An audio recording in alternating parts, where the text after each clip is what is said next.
वो कोई बात नहीं, अभी सुधारेंगे इसको भी हम। हाँ,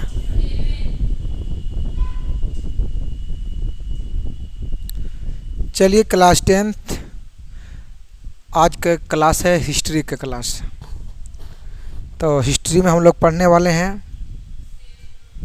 लेसन नंबर 7। हिस्ट्री में लेसन नंबर 7। तो लेसन नंबर 7 में है व्यापार और भूमंडलीकरण। व्यापार और भूमंडलीकरण हम लोग इसके पहले पढ़ लिए थे। एक लेसन था औद्योगिकीकरण, है ना। हाँ, अर्थव्यवस्था और जीविका। देखिए इसमें 2-3 गो लेसन है। एक शहरीकरण का लेसन है ना, और एक औद्योगिकीकरण वाले को लेसन है। हाँ, अर्थव्यवस्था और जीविका, ये सब एक उद्योग से जुड़ा हुआ बातें है ना। और देखिए ना, यहाँ पर भी देखिए व्यापार दिया है ना, देखिए आपको आएगा सूती वाला है, इसमें बात थोड़ा दूर में आएगा ये वाला। तो ये सब कहीं न कहीं कुछ कुछ पॉइंट है ना मिलता है, पॉइंट कुछ कुछ क्या है मिलता है। आपको मैंने बताया ना कि इतिहास में लेसन नंबर 1 में है अर्थव्यवस्था और विकास। अच्छा, इतिहास है ना, तो इकोनॉमिक्स में है। तो यूरोप में राष्ट्रवाद है, सॉरी, यूरोप में राष्ट्रवाद है इतिहास में। उसके बाद है साम्यवाद, समाजवाद और साम्यवाद। उसके बाद होता है, उसके बाद क्या तीसरा में, तीसरा में हिंद चीन वाला। चौथा में भारत राष्ट्रवाद। देखिए हिंद चीन से तो उतना नहीं आता है, बट मैंने बताया लेसन नंबर 1 और 2 और 4 आई, इसमें से ज़्यादा आपको आता है भारत में राष्ट्रवाद से सवाल, और यूरोप में राष्ट्रवाद से सवाल आता है। तो ये दोनों को आप लोगों ने जितना प्रयास कीजिएगा उतना ही बहुत अच्छा रहेगा। प्रयास कीजिए, जैसा भी सवाल हो उसको बनाने का प्रयास कीजिए। आप इतना उसको पढ़ लीजिए ताकि बोर्ड में सवाल जवाब हो तो ये नहीं कि मैं नहीं जानता हूँ, जानना जरूरी है। तो आइए हम लोग चलते हैं हिस्ट्री की ओर।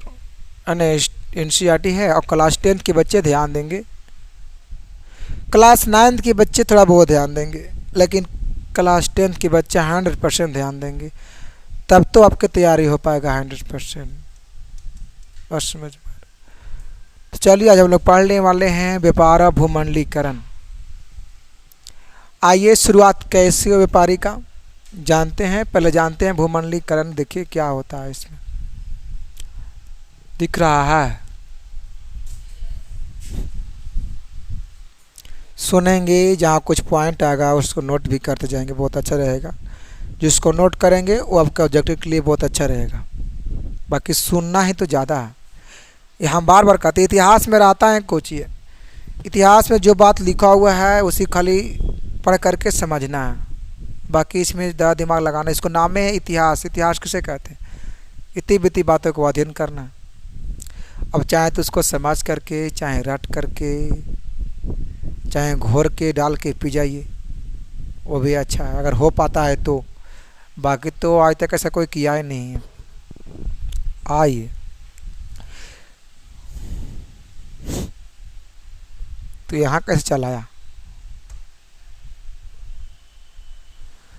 कहता है भूमंडलीकरण विश्व के विभिन्न भागों के लोगों के भौतिक और मनोवैज्ञानिक स्तर पर जोड़ने का, एकीकृत करने का सफल प्रयास है। किसका, भूमंडलीकरण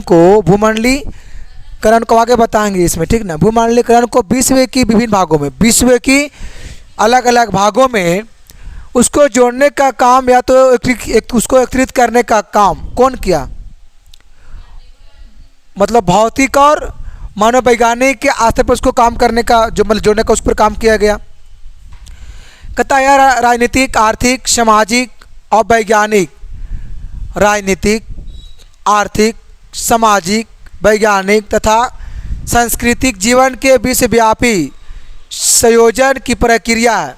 और आज विश्व के विभिन्न भागों व्यवहारिक रूप से एक दूसरे के इतने निकट आ गए हैं कि आज तकनीक दृष्टि से विश्व के वैश्विक गांव की संज्ञा दी जाने लगी है।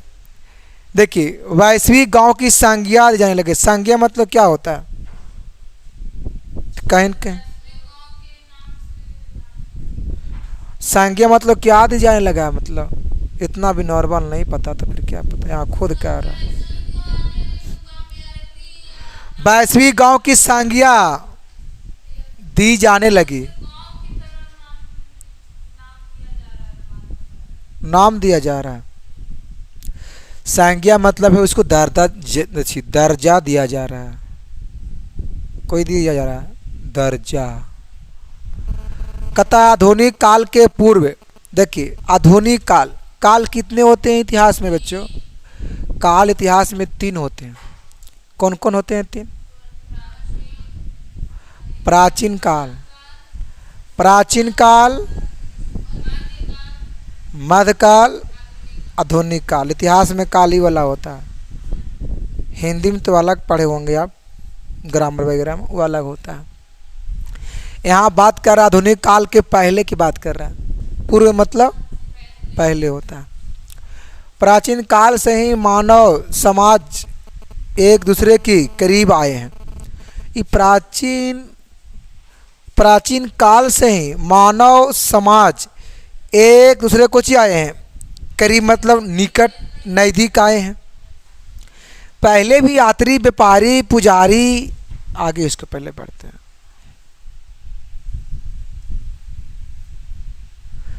यहाँ कहता है कि पहले भी यात्री, व्यापारी, पुजारी तथा तीर्थयात्री ज्ञान तथा रोजगार की तलाश में अपने देश से अन्य देशों में जाते थे।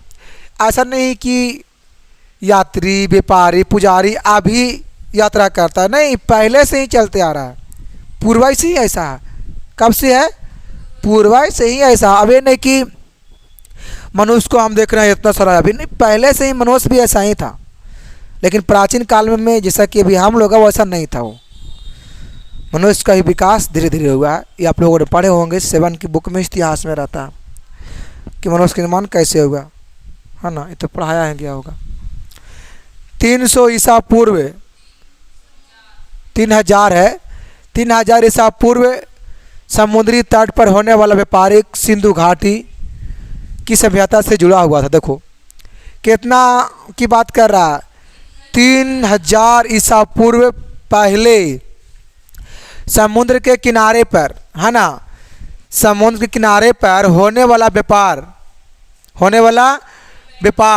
व्यापार सिंधु घाटी की सभ्यता से, सिंधु घाटी के सभ्यता से जुड़ा हुआ था। इस बात को देखेंगे कि 3000 ईसा पूर्व पहले समुद्री तट पर होने वाला व्यापार, समुद्री तट पर होने वाला व्यापार किस सभ्यता से जुड़ा हुआ था? तो सिंधु घाटी सभ्यता से। कहता है औद्योगिक क्रांति के कारण बाजार तमाम गतिविधियां का केंद्र बना।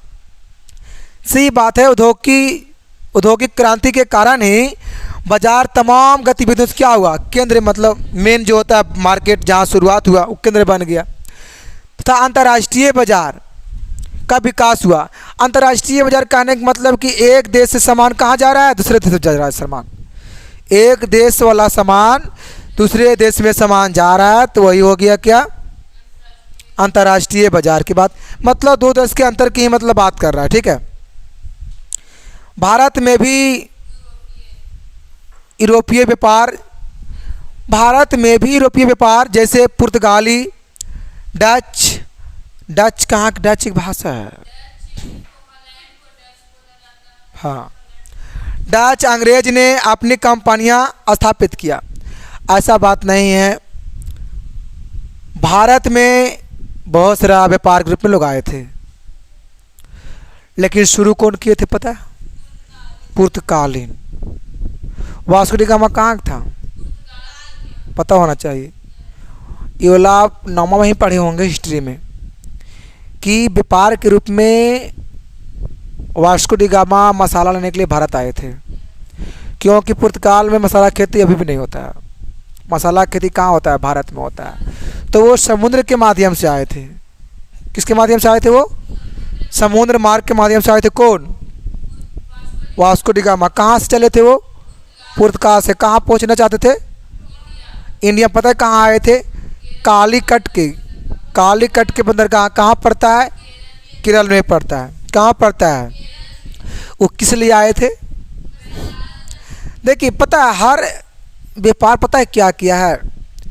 आज देखिए ना हमारा देश में आन करके अपना बड़ा व्यापार खोल दिया है। तो हर इंसान जैसे पहले लोग ने कहता है पहले एक बार पैर पसारेंगे, फिर कहता है बैठने दीजिए, सुतने दीजिए, फिर अपना धीरे धीरे कब्जा पूरा कर लेता है। उस तरीक़ा से अदर देश का भी लोग हमारा देश पर वैसा ही किया है ना।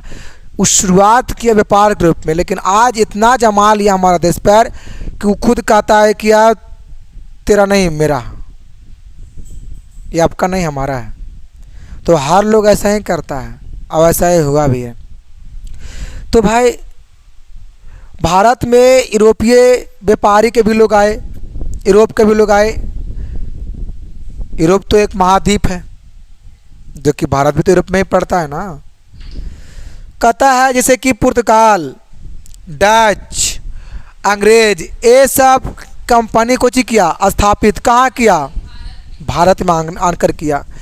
ऐसे पता है व्यापार जो चलता है ने, जहाँ के आप रहेंगे ने वहाँ व्यापार चलेगा ही नहीं। बिजनेस का ही बिजनेस एक आधा जगह खोलने से ही चलता है बिजनेस, आपको पता होना चाहिए। ठीक है, देखिए आ गया ना रेशम वाला मार्ग, रेशम मार्ग या इसको बोलते हैं सिल्क रूट। इतना का व्यापारी कमा। तो आइए हम लोग जानते हैं कि रेशम जो कपड़ा है, रेशम मार्ग मतलब रास्ता, रेशम मार्ग की व्यापार का महत्व कैसा रहा? कहता आधुनिक काल से पहले, आधुनिक काल से पहले व्यापारिक तथा सांस्कृतिक संपर्कों का सबसे प्रमुख उदाहरण सिल्क मार्ग था। व्यापारी और सांस्कृतिक संपर्क में पहले से ही संपर्क रहा, कनेक्ट पहले से ही रहा। और किस रूप में रहा, मतलब किससे रहा संपर्क? हुआ तो किससे हुआ? तो रेशम मार्ग से हुआ संपर्क। किससे हुआ? रेशम मार्ग से। कहता है चीनी व्यापारी, चीन की बात कर रहा है, चीनी व्यापारी की चीन, चीन चलो चीनी व्यापारी इस मार्ग से रेशम विभिन्न देशों तक ले जाया करते थे। देखिए चीनी व्यापारी इस मार्ग से, मतलब किस मार्ग से? चीनी व्यापारी कह रहा है। तो चीनी व्यापारी मतलब चीन वाला कि जो खाते हैं चीनी वो वाला चीनी की बात कर रहा, चीन के। अच्छा, इसका मतलब है कि चीन के जो था व्यापारी से रेशम के मार्ग से ही, देखो लिखा है ना, इस मार्ग से रेशम की विभिन्न देशों तक पहुँचाएँ। मतलब चाइना के जो लोग हैं वो रेशम को, जो कपड़ा है, जैसे कपड़ा जो बनता है रेशम से, उस रेशम को चाइना ने क्या किया ना, अलग अलग देशों में पहुँचाने का वो काम किया। लेकिन उसका मार्ग यही वाला रेशम मार्ग से, इन्हें कि कोई और मार्ग को अपनाया था, नहीं, इसी मार्ग से, रेशम वाला मार्ग से। कहता है खदानों का आदान प्रदान, आधुनिक युग के पहले की बात कर रहा है, आधुनिक युग के पहले। कहता है खाद्य पदार्थ दूर देशों के बीच सांस्कृतिक आदान प्रदान के माध्यम बन गए थे। देखिए खाद्य मतलब खाने वाले पदार्थ की बात कर रहा है। किसकी बात कर रहा है? खाने वाले पदार्थ को पता है दूर देशों के बीच आदान प्रदान करने का एक माध्यम बन गया था। अब भाई जिसका जिस अब मार्केट में जो जिसका मतलब ज़्यादा मतलब चलेगा बिजनेस, उसको तो ऐसा होगा ही, क्या होगा, आदान प्रदान करना ज़रूरी है। एक देश से दूसरे देश में, एक बाज़ार से दूसरे बाज़ार में, एक गांव से दूसरे गांव में, एक राज्य से दूसरे राज्य में, ऐसा होता है। लेकिन यहाँ खाद्य पदार्थ की बात कर रहा है, दूर दूर देशों के बीच आदान प्रदान के माध्यम से बन गए थे। खाने पीने की वस्तुओं एक दूसरे देश में आने जाने लगे। देखिए खाने पीने जो वस्तु है से एक देश से दूसरे देश में लाने और ले जाने। मानिए जो भारत में है वो पुर्तगाल में नहीं है, जो पुर्तगाल में है वो भारत में नहीं है। तो जो भारत में नहीं है से भारत कहाँ से लाएगा? पुर्तगाल से। और जो चीज़ अगर पुर्तगाल के पास नहीं है वो कहाँ से जाएगा? भारत से। या अब जरूरी नहीं कि जितना मैं बोल रहा हूँ तो वो भारत में ही रहेगा, शायद भारत में ना भी हो सकता है। तो अपना अदर देश को देखने का वो, जहाँ पे जिसका जो उसका आवश्यकता है वो अगर भारत में नहीं है तो अदर देश को देखेगा वो, है ना। इसमें कहता है कि जब भी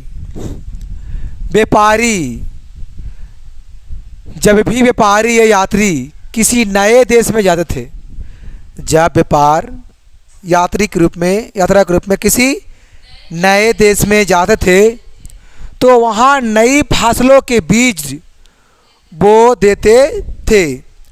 और लोगों को मानना है कि नूडल्स ये वाला आता है, नूडल्स आता है। मैंने सवाल को देखा था एक बार, किचन बैंक में था नूडल्स। निकाले किचन बैंक, देखिए निकालिए। है किचन बैंक यहाँ पे किसी के पास? किचन बैंक है तो निकालिए और जाइए इसमें व्यापार और भूमंडलीकरण में। पहला वाला प्रश्न क्या है? ये वाला लिखल है, नूडल्स से लिखल है। अच्छा, वो ऐसा ही लगा हमको भी, काहे कि एक बार देखा था झटका से। कहता है नूडल्स चीनी मूल का था और वहाँ से ये पश्चिमी देशों में पहुँचा और वहाँ स्पैघेटी का जन्म हुआ। आलू, सोयाबीन, मूंगफली, मक्का, टमाटर, मिर्च, शकरकंद जैसे कई खाद्य पदार्थ लगभग 500 वर्ष पहले नहीं थे। कहाँ ये सब नहीं था? आलू, टमाटर, झींगी, परोर, शकरकंद, सोयाबीन, मूंगफली ये सब पहले नहीं था। कहाँ ये सब नहीं था? पश्चिमी देशों में सब पहले नहीं था, लेकिन भारत में है, भारत में चल रहा है, अभी भी चल रहा है भारत में। पहले भी था थोड़ा बहुत भारत में, इस सब के मामले में है।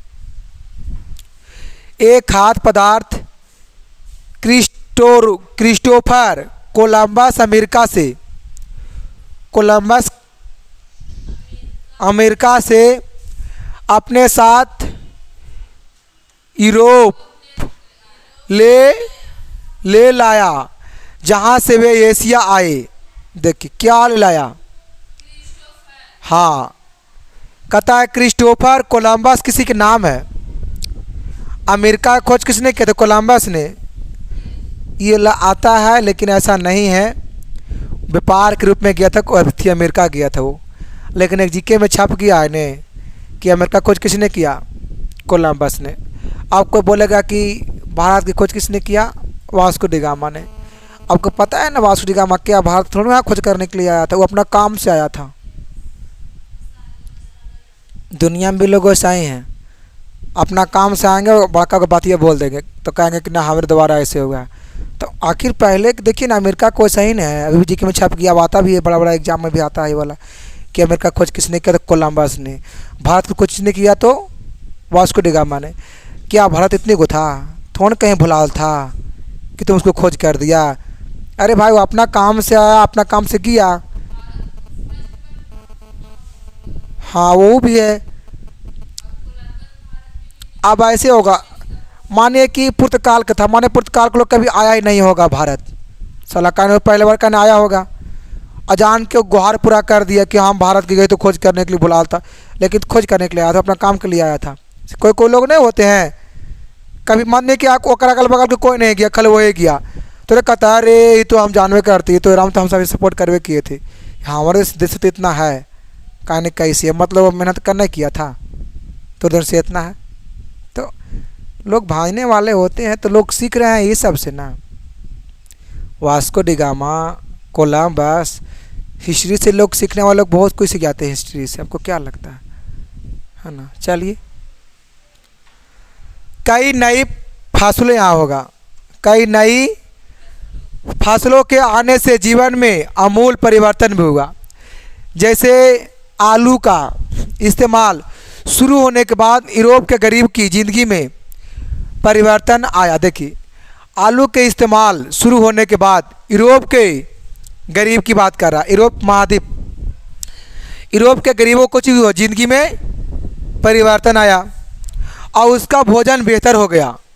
और उनकी औसत उम्र बढ़ गया। किसका? यूरोप के गरीब के लोगों को बढ़ेगा नहीं। शायद पहले का उतना खान पान नहीं मिल रहा होगा, पहले उतना पौष्टिक आहार नहीं होगा, पहले उतना कार्बोहाइड्रेट प्रोटीन वैसा नहीं मिल रहा होगा, तो उससे भी तो ज़िंदगी आप कम जी सकते हैं। इंसान ज़िंदगी कब अधिक जी पाएगा? जब उसको बॉडी फिटनेस रहेगा और उसे सेवन करेगा कार्बोहाइड्रेट प्रोटीन वसा को, तब तो बॉडी रहेगा मजबूत। और ढंग से खाएगा नहीं तो क्या रहेगा? बॉडी कभी रहेगा मजबूत? नहीं रहेगा मजबूत। इस तरीक़े से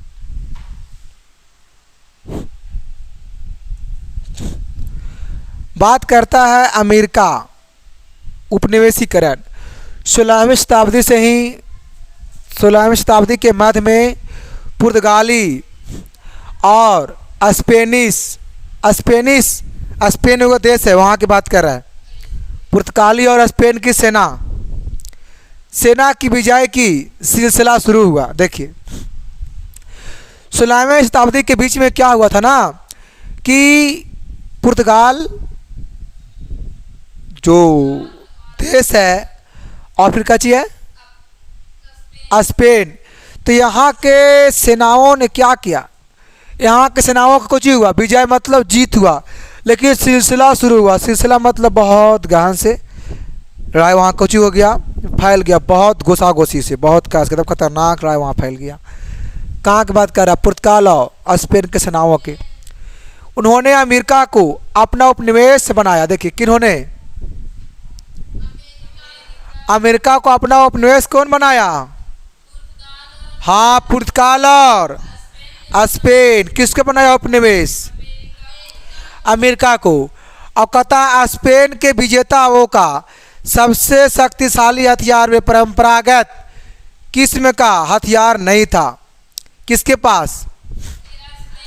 स्पेन के पास, बल्कि चेचक जैसे कीटाणुओं थे जो स्पेनिश सैनिकों और सप्सारों के साथ, सप्सारो होगा, अपसारो यहाँ होगा,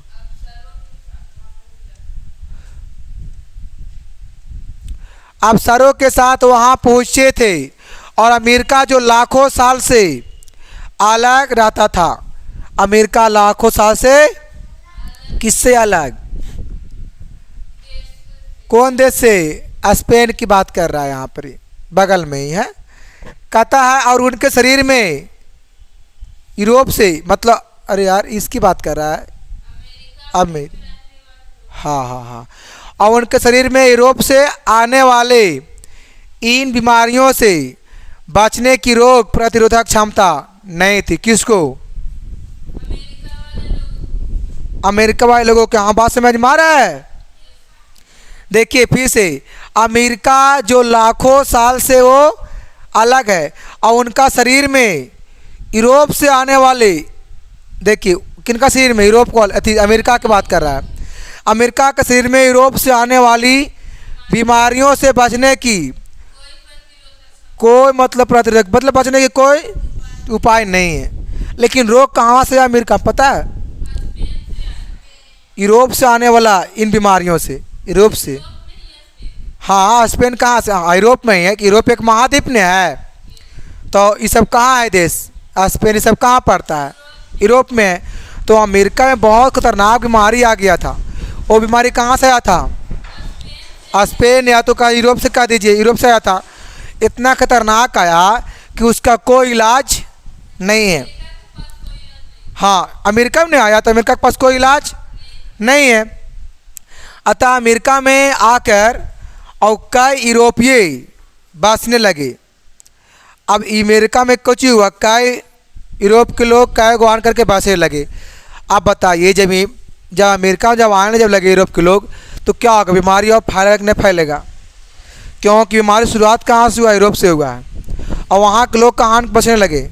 अमेरिका। तो बीमारी तो और खतरनाक हो जाएगा ना वो बीमारी। और इंग्लैंड में, अमेरिका में, और इंग्लैंड ने अमेरिका में 13 उपनिवेश स्थापित किया। उपनिवेश समझ में आता है जी?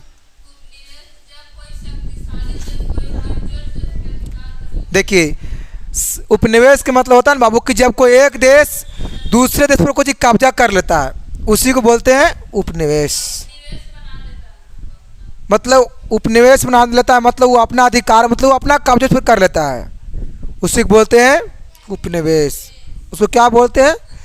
इतना जानिए उपनिवेश क्या है। तो बोलना है कि जब एक देश दूसरे देश को कमज़ोर करके कब्जा कर लेता है, कब्जा करके फिर तो कब्जा दूसरा देश को हो गया एक देश पर, और धीरे धीरे यहाँ व्यापार करने स्टार्ट करता है, उसी को बोलते हैं उपनिवेश। उपनिवेश का मतलब शॉर्ट में समझिए कि एक देश दूसरे देश पर कब्जा कर लेता है और कब्जा करने के बाद अपना अधिकार जमा लेता है, मतलब अपना उपनिवेश जमा लेता है, वो बना लेता है, उसी को बोलते हैं उपनिवेश। देखिए वैसी कुछ बात से उपनिवेश, समाजवाद, साम्यवाद, ऐसे कुछ कुछ बेसिक होता है, ये सबको समझ में आना चाहिए। आप बात कर रहा है 19वीं शताब्दी की आर्थिक गतिविधियाँ। 19वीं शताब्दी में आर्थिक, रणनीतिक, सामाजिक तथा सांस्कृतिक बदलाव से सारे विश्व का काया पलट हो गया। वही है, पलट गया। अंतर्राष्ट्रीय आर्थिक विनिमय, अंतर्राष्ट्रीय आर्थिक विनिमय 3 तरह की प्रभाव पर आधारित है। देखिए अंतर्राष्ट्रीय आर्थिक जो विनिमय है, मतलब देश के अंदर की बात कर रहा है, देश के अंदर जो आर्थिक जो विनिमय जो होता है वो कितने भागों, कितने तरह के होता है? 3 तरह के। पहला प्रवाह व्यापार, पहला कौन सी है? पहला व्यापार। दूसरा कहाँ आ रहा है? श्रम। तीसरा कहाँ आ रहा है? फिर लिखा है वो बतिया एकदम। तीसरा क्या होगा? प्रवाह पूंजी होगा। तीसरा में क्या होगा? प्रवाह पूंजी। कहता है विश्व अर्थव्यवस्था का उदय, सभी देश भोजन के मामले में आत्मनिर्भर होना चाहते हैं। सही बात है, सभी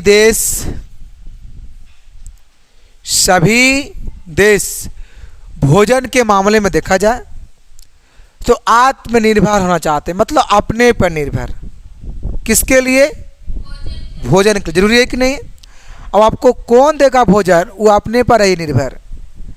इसलिए हमारे मोदी सरकार बोलते हैं कि आप लोग भी अपने आत्मनिर्भर रहिए, अपने कुछ कीजिए, बहुत अच्छा रहेगा। आत्मनिर्भर हमारे देश के प्रधानमंत्री खुद बोलते हैं, नरेंद्र मोदी, कि आप लोग क्या बनिए? आत्मनिर्भर बनिए।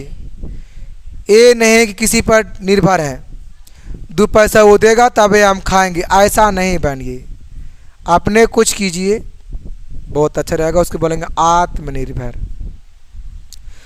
परंतु 18वीं सदी में ब्रिटेन की आबादी तेजी से बढ़ने लगी। देखिए 18वीं सदी में कुछ हुआ कि ब्रिटेन की आबादी कुछ होने लगा, बढ़ने लगा, जिससे देश में भोजन की मांग हो गया। जब आबादी जब बढ़ेगा तो भोजन क्या होगा? मांग होगा कि नहीं होगा? मांग से तथा औद्योगिक विकास होने के कारण कृषि उत्पादक की मांग भी तेजी हो गई। अब जब भोजन की जब पड़ेगा आवश्यकता, तो कृषि की क्या होगा? मांग तो होगा। कहाँ ध्यान है? कहाँ होगा? हाँ, तो फिर ध्यान दीजिए इधर। लग रहा होगा कि घारे है। आप लोग ऐसे करते हैं, हम सामने में रहते हैं ऐसे, आप लोग घारे लगा जी ऐसे करते होंगे ना, ऐसे। ईमान ले जीके वाला बुक है ऐसे तो घरे ऐसे, कितना ऐसे सो गया ऐसे। तो हम सामने में से आप लोग ऐसे करते हैं, जो घर पर लोग कैसे करते होंगे? घर पर कोई नहीं होगा उठाने वाला, और जो उठाता होगा और आप लोग खखेड़ देते होंगे, हट भागो यहाँ से। मतलब ऐसा लग रहा है कि आप गलती करिए लगा रहे हैं, लेकिन आप इतना बड़ा गलती कर रहे हैं कि वो सही कह रहा है। तो ऐसा गलती क्यों करते हैं? क्या कहता है? ब्रिटेन में खदान का आयात कैसे हुआ? कहता है फॉरेन लॉ के निरस्त होने के पश्चात खाद्य पदार्थ का आयात कम कीमत पर, खाद्य पदार्थ खाने वाले, आयात मतलब कोई चीज, आयात मतलब बिक रहा, मतलब बिक रहा है वो, तो बिके लगा कोई चीज पर, कम कीमत होने लगा, अनाज आसानी से उपलब्ध होने लगा, और आयातित खाद्य पदार्थ की लागत ब्रिटेन में पैदा होने वाला खाद्य पदार्थ भी कम थी। ब्रिटेन में पैदा होने वाला खाद्य पदार्थ से भी कम थी। और खदान मतलब खाने वाला पदार्थ की बात करें, ठीक ना। खदानन की कीमतों में गिरावट आने से ब्रिटेन के लोगों की उपभोग की क्षमता बढ़ गया और 19वीं सदी में औद्योगिक क्रांति हुई, जिससे ब्रिटेन के लोगों की आय में वृद्धि होने लगा। रियल में बात है। और उनकी ज़रूरत भी बढ़ी। किसकी ज़रूरत बढ़ा? किसको? आप मानिए जो आप बेचिएगा, जो लोग खरीदेगा, तो जो बेच रहा है आपको खरीद रहा है, तो खरीदने वाले के लिए बेचने वाला क्या होगा? आवश्यकता होगा। जो खरीद रहा है, नहीं तुम आओ, हमको बहुत ज़रूरी है, आवश्यकता है। तो उस तरीक़ा से यहाँ पे आप बात कर रहा है भारत में, तो भाई भारत में भी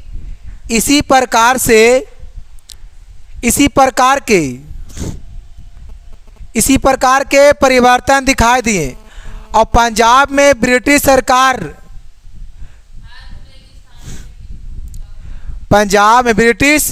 सरकार ने अर्ध रेगिस्तानी ज़मीन को उपजाऊ बनाने के लिए नहरों का निर्माण किया। कौन? जैसे हुआ ब्रिटेन में वैसे हमारा देश में होगा। हमारा देश में क्या हुआ कि पंजाब एक राज्य है, नाम सुने? तो पंजाब में आया ब्रिटिश सरकार, मतलब ब्रिटिश, हाँ वही है ब्रिटिश, मतलब अंग्रेज की बात कर रहा है। किसकी बात कर रहा है? अंग्रेज सरकार ने क्या की कि अर्ध रेगिस्तानी ज़मीन मतलब आधा रेगिस्तान की ज़मीन में, आधा रेगिस्तानी ज़मीन में क्या किया? उपजाऊ बना लिया। फसल उगाने के लिए मिट्टी को कुछ किया, उपजाऊ बना लिया और नहरों का भी निर्माण कर लिया, ताकि खेती करेंगे, जब पानी की आवश्यकता होगा तो नहर बना निर्माण कर लिया, अपना पानी से फसल उपजा लेगा वो। जिसमें कपास तथा गेहूं की खेती की गई। और नहर तो बना लिया, रेगिस्तान की मिट्टी को उपजाऊ बना लिया, अब वहाँ खेती कुछ किया, कपास और गेहूं का हुआ खेती कहाँ हुआ? कौन किया? हाँ, कहता है पंजाब में विभिन्न भागों में खेतिहारों तथा मजदूर को लाकर बसाया गया। अब पंजाब के जो भी भाग था वो अलग अलग भागों में खेतिहार तथा मजदूर को किया, लाकर उसे बसाया गया और उनकी बस्ती को किलान या किनाल कॉलोनी नाम दिया गया। देखिए ये बोला आता है कि नहर बस्ती ये लड़की केनाल कॉलोनी के नाम किसको दिया गया? जहां मजदूर लोग रहते थे वहां पर ही नाम क्या दिया गया? केनाल कौन लिया? तो नहर बस्ती। तकनीक की भूमिका, तकनीकी प्रगति ने भी विश्व व्यापार में महत्वपूर्ण भूमिका है। कृषि उत्पादों को बाजार तक ले जाने के लिए तेज चलने वाली रेलगाड़ी बनी है। आप कुछ कहा था, जो कृषि जो किए हम फसलों के उत्पादक, उसको बाजार तक पहुंचाने के लिए या तो ले जाने के लिए रेलगाड़ी की क्या होनी चाहिए? गति, तीव्र, ताकि बहुत कम समय में बहुत जल्दी पहुंच पाए। बोगियों का भार कम किया गया ताकि गाड़ी तेज गति से चल सके। अब बोगिया ट्रेन में होता है ना बोगी, तो बोगी का भार क्या किया गया? कम, ताकि ट्रेन क्या हो? स्पीड में, मतलब ट्रेन बहुत तेज गति से भागे। और जलपोतों का आकार बड़ा किया गया ताकि उत्पादक को खेतों से दूर तक बाजारों में कम लागत पर ज़्यादा आसानी से पहुंचाया जा सके। देखो कहता है उत्पादक को खेत से दूर के बाजार में, खेत से दूर के बाजार में कम लागत पर ज़्यादा आसानी से पहुंचाया जा सके। कहता है अफ्रीका और एशिया में उपनिवेशवाद। 19वीं सदी के अंत में व्यापार में तेजी आने से बाजार भी फैलने लगा। सही बात है, बाजार कब फैलने लगा? 19वीं सदी में व्यापार जब आया तब व्यापार जब होना जब स्टार्ट हुआ तो मार्केट क्या हुआ, फैल गया। यूरोपियों ने एशिया तथा अफ्रीका में व्यापार करने के लिए अपना उपनिवेश को स्थापित किया। लीजिए, अब यूरोप ने क्या किया, यूरोप जो है से यूरोप में एशिया और अफ्रीका में जा करके अब व्यापार करने के लिए अपना उपनिवेश जमा लिया, मतलब जान करके वहाँ पे अपना जगह बना लिया, कुछ एरिया को अपना कब्जा किया होगा। व्यापार के लिए किया गया, किसके लिए किया गया, मतलब बिजनेस है, ये सब क्या है, बिजनेस है। अभी भी कोई लोग वैसे ही हैं जिसको करना है बिजनेस, गांव में नहीं मार्केट में जा रहा है, वो शहर की ओर आ रहा है। बिजनेस करना मुहावरा होता है पैसा कमाना। कुछ भी कर लीजिएगा आप लोग, कितना पढ़ लेंगे ना, लास्ट में पैसे कमाएंगे पढ़ करके।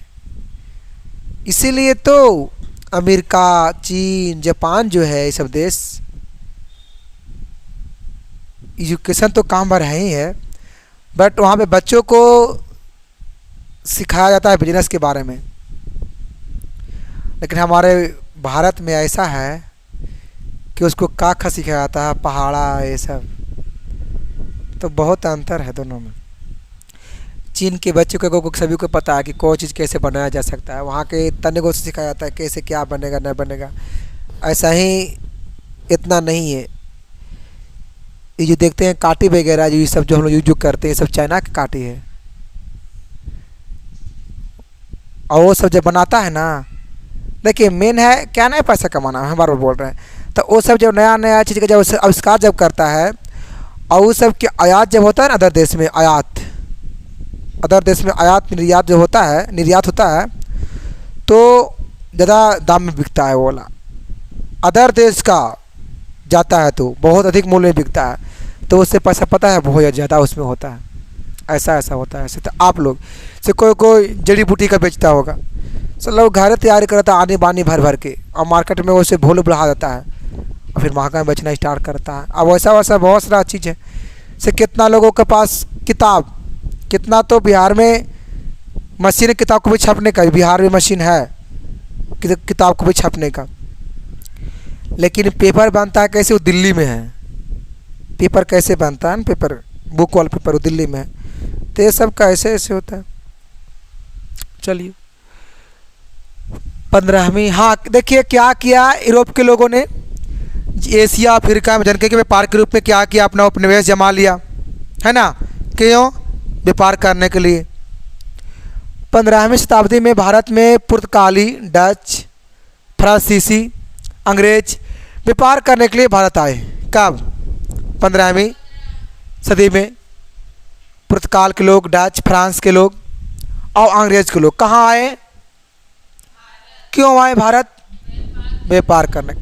भारत से भी लोग कहीं गए बहुत कम, लेकिन भारत में बहुत सारे लोग आए व्यापार करने के लिए।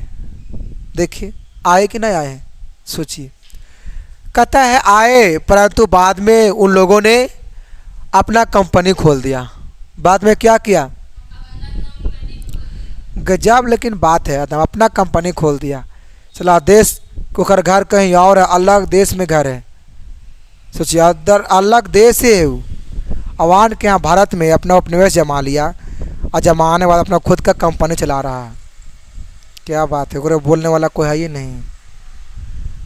1885 की बर्लिन सम्मेलन द्वारा यूरोपीय राष्ट्रों ने अफ्रीका आपसी पर बंटवारा किया। देखिए कह रहा है कि 1885 के बर्लिन सम्मेलन द्वारा यूरोप के देश ने अफ्रीका का आपस में कुछ ही कर लिया। यहाँ देखिए जब यूरोप के लोग एशिया और अफ्रीका में जब व्यापार करने के लिए, तो वहाँ कुछ ही हुआ ना कि यूरोप के देश ने अफ्रीका से कुछ ही हुआ, कोई कुछ इसको बांट लिया, अलग अलग कर लिया, इसको जहाँ तक अधिकार था, इसको जो बन रहा था। उपनिवेशकों ने वहाँ के आर्थिक संसाधनों को अपना अधीन कर दिया।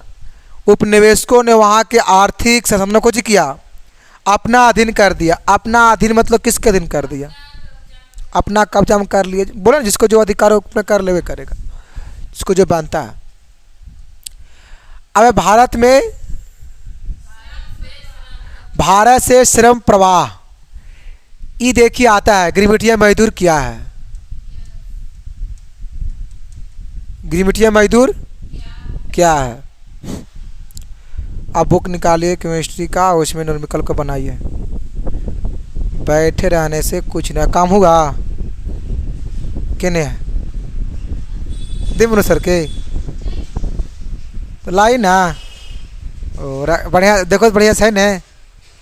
हाँ बढ़िया से। लेट ना कहाँ, वहीं पर ही ने। लेट कहाँ नहीं होता है, लेट सब जगह में होता है। वहीं पर ही गिन लिए थे, वहीं पर ही गिन लिए थे। हाँ वही तो। गिरमिटिया 19वीं शताब्दी में भारत से श्रमिकों का प्रवाह दूसरे देश में हुआ। श्रमिक मतलब समझते हो, मजदूर। तो भारत 19वीं सदी की बात कर रहा है बाबू, 19वीं सदी। हाँ 1800 कुछ में, 19वीं शताब्दी में भारत से मजदूर कहाँ जाने लगा? दूसरे देश में प्रवाह किया, मतलब वो जाने लगा। चीन में भी श्रमिक का प्रवाह हुआ, चीन में भी मजदूर आदमी का प्रवाह हुआ। मतलब भारत से लोग चाइना भी किया। भारत से लोग कहाँ किया? बगल में ही तो है चीन ना। अब ये श्रमिक एक अनुबंध अथवा एग्रीमेंट के तहत बाहर ले जाया गया। किसके तहत? एग्रीमेंट समझ में आता है? एग्रीमेंट क्या होता है? अनुबंध मतलब बांध करके, मतलब उसका दिन समय मतलब बांध करके, मतलब ऐसे कि आप जा रहे हैं तो आपको 5 वर्ष काम करना पड़ेगा, इतना का एग्रीमेंट करवाता है ये सब।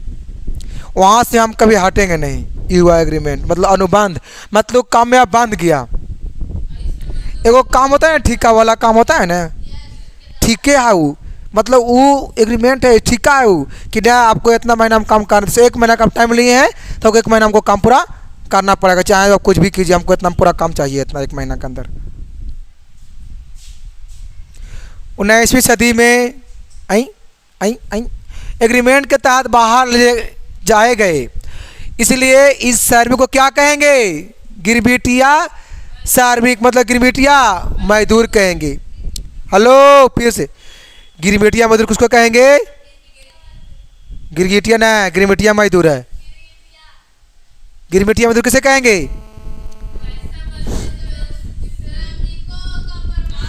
जिसे एक देश से दूसरे देश में जाने के लिए, और जाता है किस लिए? काम करने के लिए। उससे पहले एग्रीमेंट करना पड़ता है, कुछ कर रहा था करना पड़ता है।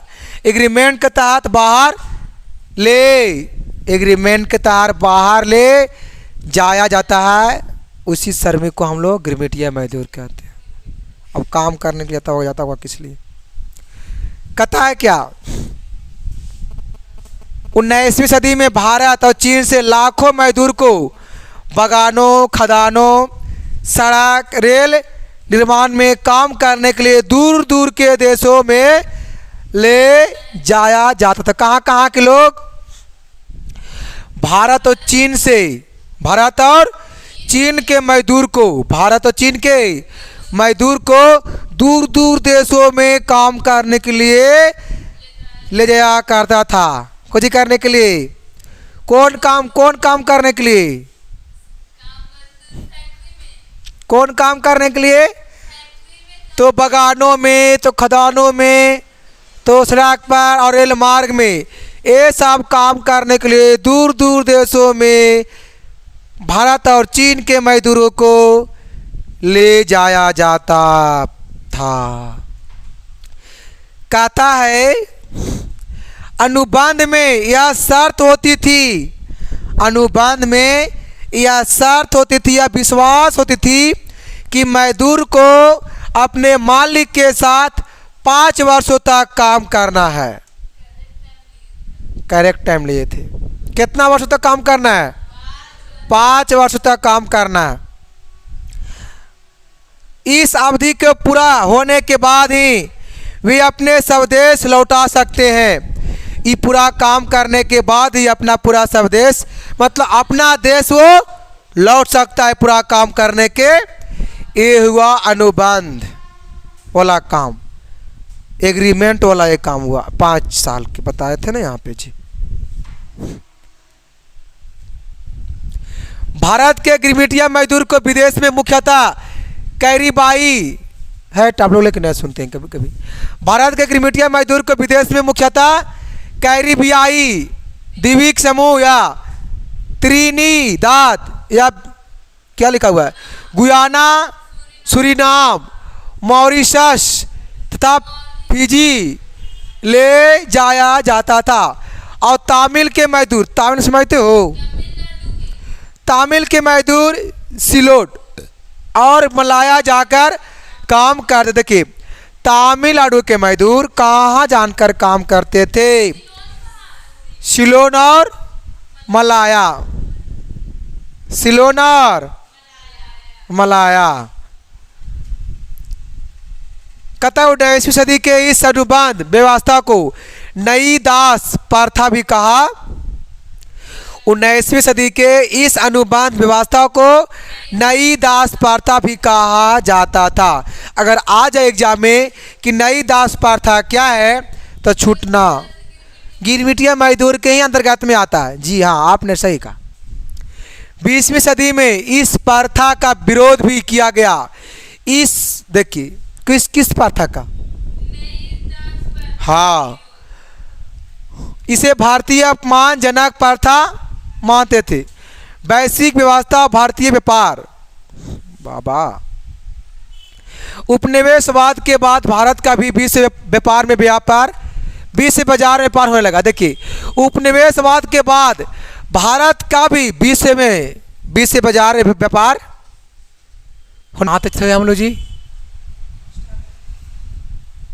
कहाँ थे जी? ये बोला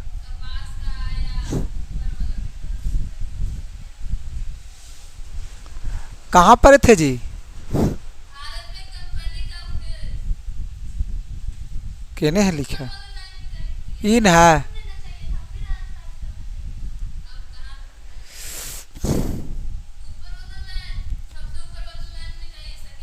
चलिए कुछ हुए चाहे नया, हम लोग स्टार्ट है यहाँ से का। हाँ, क्या उपनिवेशवाद के बाद भारत का भी कोची हुआ विश्व बाजार में व्यापार होने लगा। भारत का पूरा विश्व बाजार में व्यापार, किसका?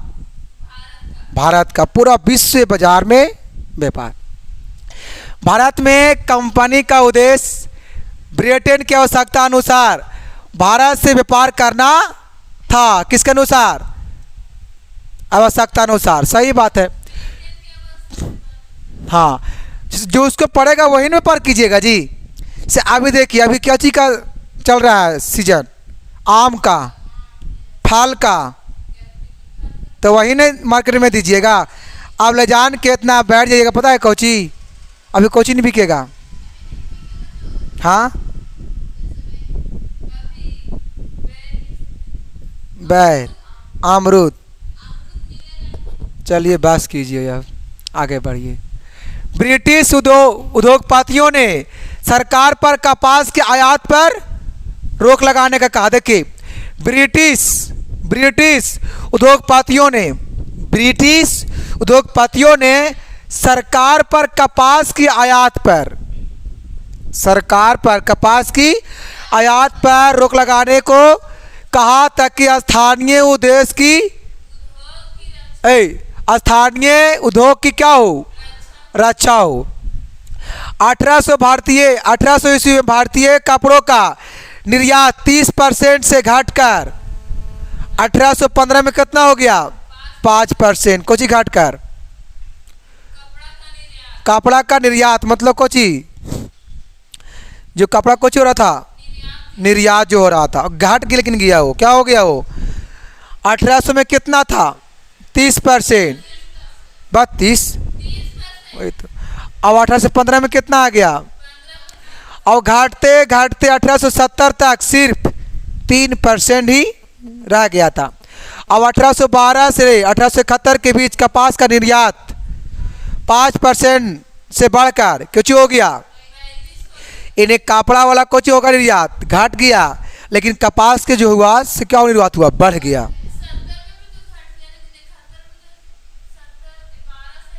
ये कपास की बात कर रहा, खाली कपड़ा वाला बात कर रहा था। कपड़ा की रंगाई में प्रयोग होने वाला नील का भी निर्यात बड़े स्तर से होने लगा, बड़ा बहुत बड़ा स्तर पर होने लगा। कोची का कपड़ा का रंगाई होता है, कपड़ा का रंगाई होता है, तो वो नील की निर्यात भी कुछ होने लगा, बहुत ज़्यादा बढ़ गया। इस मार्केट में सबसे ज़्यादा बिक्री वही वाला होता है जो लोगों की आवश्यकता होता है समय के अनुसार, व्यापारी वाला मामला में, है कि नहीं। कहता है क्या 1820 के दशक में चीन को भी बड़ी मात्रा में अफीम का निर्यात किया जाने लगा। अफीम कुछ होता है,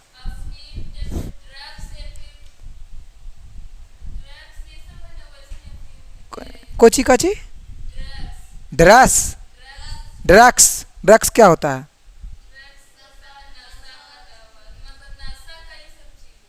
नशा का चीज है। ओ तबे लिखा है जी कि 1820 में चीन को भी बड़ी मात्रा में कुछ हुआ अफीम का निर्यात किया, मतलब नशा वाला चीज है ये ना।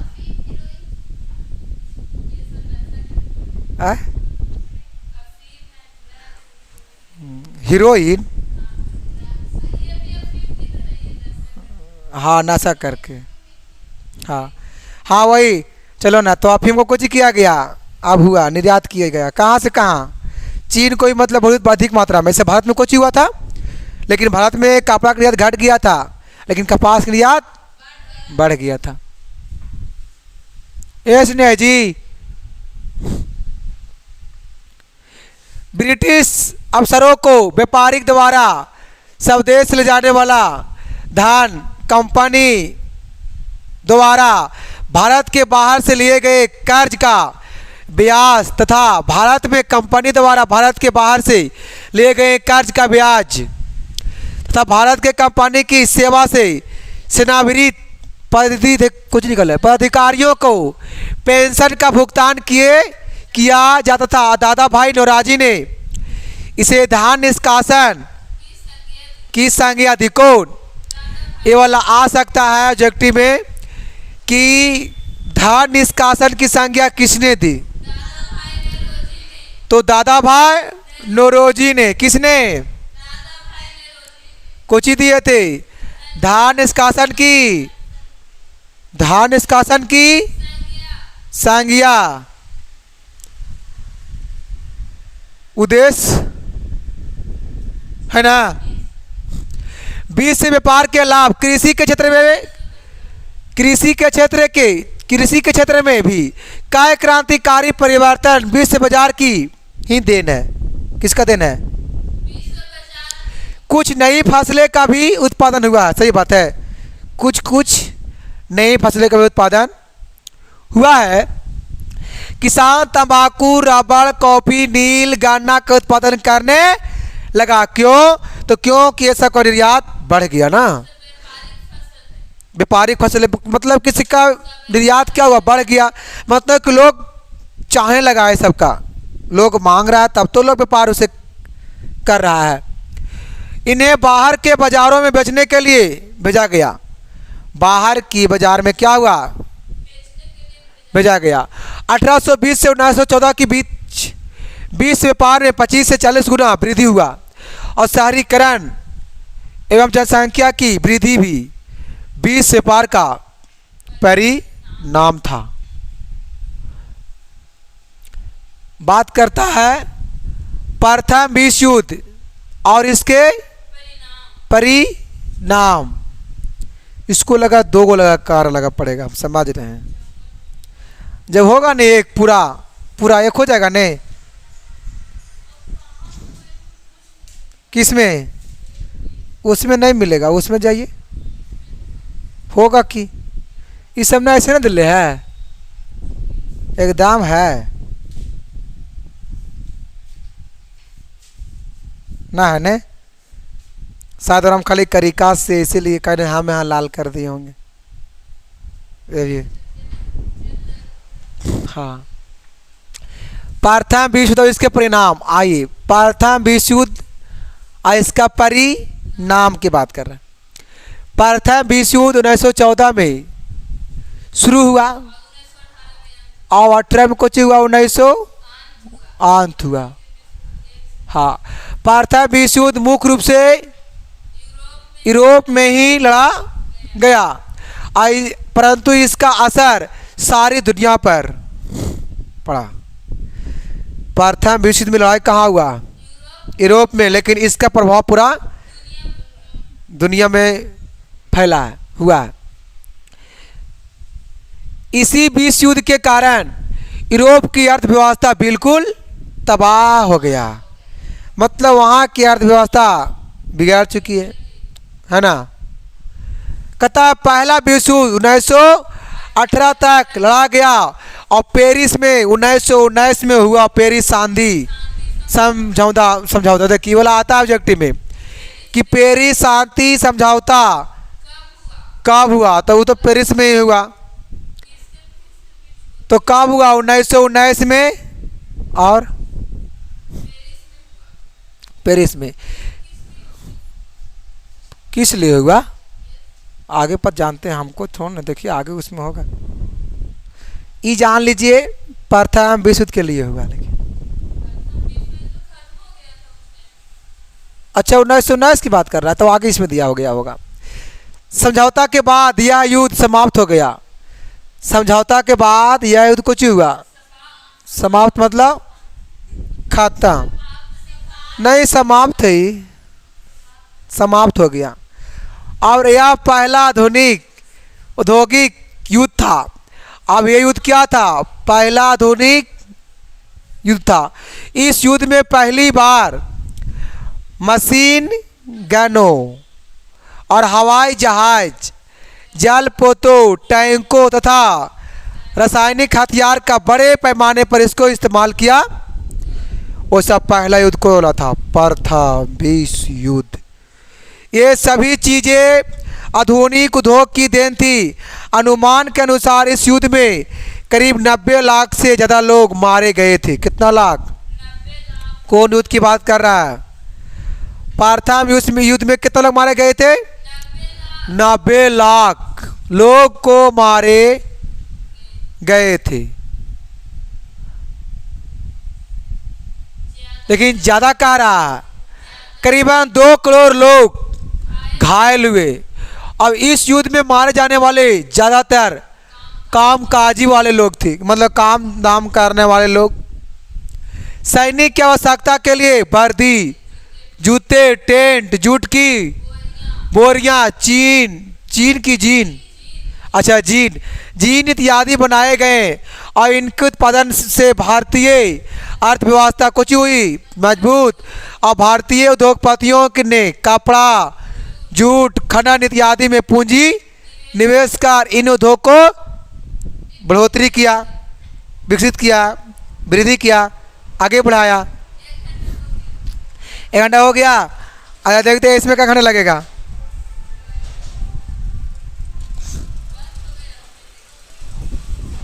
एकदम कहाँ से? यहाँ से शुरू। दे भगवान, ठीक है। आपको हम यहाँ से पढ़ाएंगे अगली वीडियो में, ठीक है।